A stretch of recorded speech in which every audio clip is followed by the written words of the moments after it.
हरिओम, मेरा नाम प्रियंका शर्मा है। मैं गाजियाबाद से हूँ और यहाँ जितनी भी बहनें बैठी हैं सभी गाजियाबाद से हैं। जागो साधक जागो, सामूहिक बहिष्कार करो ऐसे गुरुद्रोहियों का। गाजियाबाद आश्रम में पूज्य बापूजी के आत्म साक्षात्कार दिवस के दिन गुरुद्रोहियों ने आकर आश्रम में प्री प्लान करके उपद्रव मचाया। आश्रम में चालू सत्संग बंद करवाकर और भोले भाले निर्दोष साधकों को बीच में से उठाकर बाहर ले जाकर भड़काया, लड़ाई झगड़ा और दंगा फसाद किया।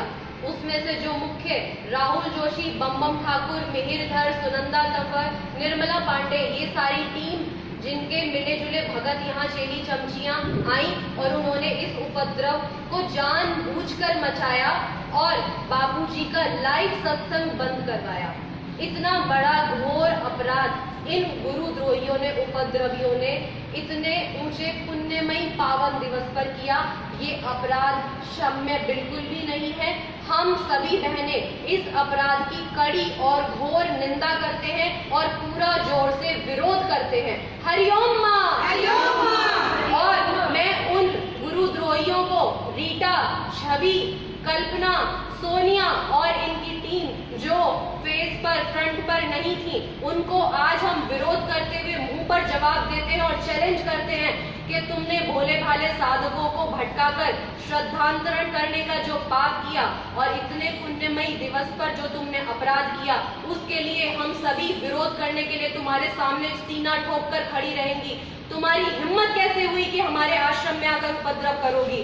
तुमने करोलबाग आश्रम में जाकर तो धरना प्रदर्शन किया, तुम्हारी टीम ने अहमदाबाद आश्रम, जम्मू आश्रम, पुणे आश्रम में विरोध प्रदर्शन किया।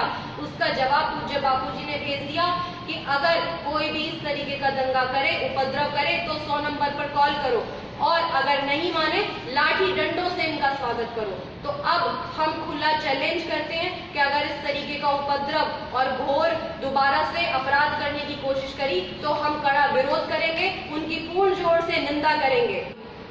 रीटा ने बोला कि हम आश्रम में आते हैं साधना ध्यान भजन करने के लिए और हमें निंदा का जहर पिलाया जा रहा है।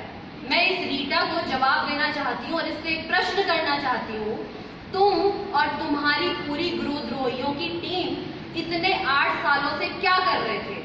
तुमने आश्रम वासियों की निंदा, संचालकों की निंदा, आश्रमों की निंदा, लीगल टीम की निंदा, वक्ताओं की निंदा, गुरु के द्वारा दिए हुए मंत्र की निंदा, महासंकल्प में जो मंत्र जप होता है उसकी निंदा और जो भी आश्रम में सेवा कार्य चलते हैं उनकी निंदा। तुमने 8 सालों में क्या जहर पिलाया भोले भाले साधकों को? और बापूजी ने स्वयं उन आश्रमवासियों को निर्दोष ठहराया, उनको बोला कि मेरे आश्रमवासियों ने ऐसा कोई गलत कार्य ना किया है, ना कर रहे हैं, वो मेरे खिलाफ मारने की साजिश नहीं कर सकते। और जिस छोरी का पूरा षड्यंत्र का पर्दाफाश स्वयं गुरुदेव ने कर दिया, उस छोरी का पक्ष लेकर तुम यहाँ हमारे गाजियाबाद आश्रम में उपद्रव करोगी? तुम्हारी हिम्मत कैसे हुई? जहर तो तुमने भोले भाले साधकों के मन में भरा है, जहर भटकाया, श्रद्धांतरण का अपराध तो तुमने किया है भोले भाले साधकों के अंदर। तो यहाँ कौन सा जहर पिलाया जा रहा है? बल्कि यहाँ तो सत्संग चल रहा था, तुमने तो उल्टा ब्रह्मवेता के सत्संग को बीच में बंद कराने का घोर निंदनीय अपराध किया है, जिसका दंड तुम्हें प्रकृति भी देगी। और स्वयं गुरुदेव ने बोल दिया, जो छोरी के पास जाते थे, जो इतना सुनने पर भी छोरी का गुण गाएंगे, छोरी के सपोर्ट में रहेंगे, उन्होंने पूरा नहीं तो आधा त्याग तो किया है। वो श्री आशा रामायण का पाठ करें तो उनको, नहीं करेंगे तो उनको गौ मांस खाने का पाप लगेगा। और तुम उसी श्रेणी के बहुत ही तुच्छ, मंद बुद्धि, निंदनीय शिष्य हो जो किसी भी श्रेणी में आते ही नहीं हो। तुमने तो अपने गुरु का त्याग कर दिया, जिसने अपने गुरुदेव के द्वारा बनाए हुए आश्रम, गुरुदेव के द्वारा रखे हुए संचालक, गुरुदेव के द्वारा नियुक्त किए हुए वक्ता, गुरुदेव की आज्ञा से चल रही सारी सेवाएं, गुरुदेव की ही आज्ञा से गुरुदेव के एक एक वचन को लोक कल्याण सेतु और ऋषि प्रसाद में छापा गया, उसका तुमने पूरा निंदा करी, विरोध किया। तो निंदक कौन है, तुम या कोई और? तुम ही उसी षड्यंत्रकारियों में शामिल हो और तुम्हारे जैसे गुरुद्रोहियों का, हम टीम का, पूरी टीम का पूरे भरजोर से विरोध करते हैं और चैलेंज करते हैं कि दोबारा ऐसा उपद्रव करोगी तो लाठी डंडे से तुम्हारा स्वागत किया जाएगा। हरिओम मां। इतनी हिम्मत कैसे हुई कि तुम आश्रम के भोजन पर थूको? तुमने हमारे आश्रम में ब्रह्मवेता के द्वार पर, जिसके भोजन प्रसादी के लिए स्वयं देवी देवता तरसते हैं, तो बैठ के शांति से सुने और बाद में बैठ के विषय भोजन खाए। छी अच्छी, बिल्कुल छी है इस बात पे। इस ऐसे भोजन को थूक के भूखे रह लो 4 दिन, ज्यादा अच्छा, ज्यादा अच्छा। मैंने नहीं खाया दीदी, पर ऐसा भोजन मत करो। ये निंदा हो रही है कितनी। जो चुपचाप सह रहे हो उनकी दृष्टि। तुमने उन ब्रह्मवेता गुरु के द्वार पर आकर उपद्रव मचाकर सत्संगियों को बाहर निकालकर सत्संग बंद करवाकर उस ब्रह्म के प्रसाद की निंदा करी। तुमने शी बोला, तुमने ब्रह्म के प्रसाद को थूका। तुम्हारी क्या गति होगी? तुम्हें तो नरकों में भी स्थान नहीं मिलेगा। तुम्हें तो डूब मरना चाहिए। अपने आप को शिष्य कहलाने के लायक नहीं हो तुम। हम ऐसा कड़ा विरोध करते हैं और सबसे पहले हम तुम्हारे सामने सीना ठोक के खड़े रहेंगे। मैं इस रीटा और छवि की पोल खोलती हूँ। ये दोनों मेरे साथ जोधपुर गई थी मार्च होली शिविर में। वहां पर ये मुश्किल से 1 से 1.5 घंटे जोधपुर आश्रम में रुकी। इनको बापूजी के दर्शन से कोई मतलब नहीं है और ये वहां से तुरंत उदयपुर के किले घूमने के लिए 1 हफ्ते उदयपुर में रही। उदयपुर के किले घूम रही थी और मैं स्वयं जोधपुर आश्रम में 1 हफ्ते रुकी और इनको बापूजी के दर्शन से, बापूजी के सत्संग से, बापूजी के स्वास्थ्य से किसी से कोई लेना देना नहीं है। ये झूठी कपटी हैं और गुरुद्रोही हैं। केवल दिखावा करते हैं कि हमें बापूजी की चिंता है। अरे तुम मूर्खों को बापूजी की चिंता है तो बापूजी के किसी वचन को, किसी सिद्धांत को तुमने आज तक पालन किया है? कौन सा सिद्धांत पालन करती हो? बाल संस्था की सेवा करती थी दिखावे के लिए, कुछ बच्चे बिठा लिए। कभी आज तक इन दोनों ने बापूजी का बाल संस्कार में फोटो नहीं लगाया, कभी बैनर नहीं लगाया। स्कूलों में जो शिविर दिखावे के लिए अपनी प्रशंसा के लिए चलाती थी तो छोरी का ही गुणगान गाती थी। कभी बापूजी का इन्होंने बैनर तक प्रयोग नहीं किया। इन्हें तो डूब मरना चाहिए। बहिष्कार करो इनका, सामूहिक बहिष्कार करो। ये बोलती हैं आश्रम में आके कि मौनी महाराज आश्रम में से दान पेटी उठा के ले जाते हैं गाजियाबाद आश्रम से, और उनकी अगर आश्रम में दान पेटी उठा के ले जाएंगे तो हम उनकी टांगे तोड़ देंगे। तुम आओ तो सही, तुम्हारी टांगे हमने ना तोड़ दी तो हम भी बापू के बच्चे नहीं, बच्चियां नहीं।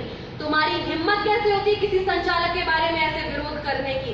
तुम्हारी तो एक पोल, एक साजिश का अब पर्दाफाश होगा। तुम्हारा सारी दुनिया में पर्दाफाश करेंगे। ये रीटा, छवि, कल्पना, सोनिया और भी जो भी इसकी मंडली में बहनें अगर गाजियाबाद में विरोध प्रदर्शन करने आएंगी तो हम खुली चुनौती देते हैं। अब इनका सामूहिक रूप से बहिष्कार करेंगे। आत्म साक्षात्कार दिवस पर जो सत्संग में बोला कि छोरी और उनकी माताजी पुणे गए, दिल्ली गए, हरिद्वार गए जमीन के लिए या और भी पैसों के चक्कर में, लेकिन जोधपुर नहीं आई और ना बापूजी से मिलने आई, बापूजी के स्वास्थ्य की जरा भी जानकारी लेने नहीं आई। तो ऐसी छोरी का क्या हम समर्थन करेंगे? कदापि नहीं करेंगे, कोई नहीं करेगा। जो हमारे गुरु का नहीं हुआ वो हमारा नहीं है। और गुरु अगर हमें कहेंगे खड्डे में गिर जाओ तो हम गिरने को तैयार हैं। हमारे ब्रह्मज्ञानी गुरु की आज्ञा से ही 450 आश्रमों में सारे सेवा कार्य चलते हैं और चल रहे हैं। मैं इनको मुंहतोड़ जवाब देना चाहती हूँ कि हमारे पूज्य बापूजी के संकेत के अनुसार ही ये गुरुदेव के आश्रम में जो भी छोरी के खिलाफ जागो साधक जागो अभियान चलाया जा रहा है वो गुरुदेव की आज्ञा से चलाया जा रहा है। उसका विरोध करने की किसकी हिम्मत हो सकती है? ये कौन होते हैं जो हमारे आश्रम में आकर उपद्रव करेंगे और सत्संग बंद कराएंगे? पूज्य गुरुदेव ने जो उनकी भले उनकी पुत्री हो, उन्होंने जब उसका षड्यंत्र का पर्दाफाश कर दिया पूज्य गुरुदेव के खिलाफ, उसने इस टीम को बनाया। मिहिर धर का हमने ऑडियो सुना, उसमें उसने स्पष्ट रूप से कहा कि दीदी ने मुझे 20,000 साधकों को इकट्ठा करने की आज्ञा करी है और मैं 20,000 साधक कहाँ से लाऊं? मिहिर धर ने कहा जब दीदी ने मुझे बोला बंगाली को बोलो 200 तो पक्के करे, तो उसने सभी ग्रुप्स को स्कैन करके कुछ साधकों के नए ग्रुप बनाए और 200 साधकों को पक्का करने, यानी गुरुद्रोह की टीम में, उस टीम मंडली में शामिल कराने के लिए उसने ऐसा अनर्गल अपराध किया और उस अपराध का भी पर्दाफाश हुआ। उसी टीम की ये रीटा, छवि, इन्होंने गाजियाबाद आश्रम में इतना ज्यादा उपद्रव किया, 20 सत्संग में सत्संग बंद कराकर और भोले भाले सत्संगियों को बीच में से उठाकर बाहर ले जाकर शोर शराबा किया, और इस अपराध का दंड इनको भुगतना पड़ेगा। पूज्य गुरुदेव ने कह दिया है कि अगर नहीं सुधरे तो कुदरत का डंडा तुम्हारे लिए तैयार है। दूसरी बात कि लोक कल्याण सेतु में छोरी के बारे में जो भी छपा वो पूज्य गुरुदेव की आज्ञा से ही छपा है। इन्होंने, रीटा ने अभी सभी साधकों को भ्रमित करने के लिए ये मैसेज बोला और यहाँ आश्रम में भी बोला कि हम लोक कल्याण सेतु का बहिष्कार करते हैं। अगर ऋषि प्रसाद में भी ऐसा कुछ छपेगा तो हम ऋषि प्रसाद का भी बहिष्कार करेंगे। तुम कौन होती हो ऋषि प्रसाद और लोक कल्याण सेतु का बहिष्कार करने वाली? तुम्हारा तो पहले से ही गुरु ने त्याग कर दिया। तुम इस हमारे गुरुदेव की शिष्या हो ही नहीं सकती। तुम तो उस छोरी की चेली हो, पक्की चमची हो, जो कभी बापूजी के शिविर में तो बच्चों को लेके जाती नहीं थी और छोरी के शिविर में बच्चों को 4-4, 5-5 हजार रुपए लेके जाती थी।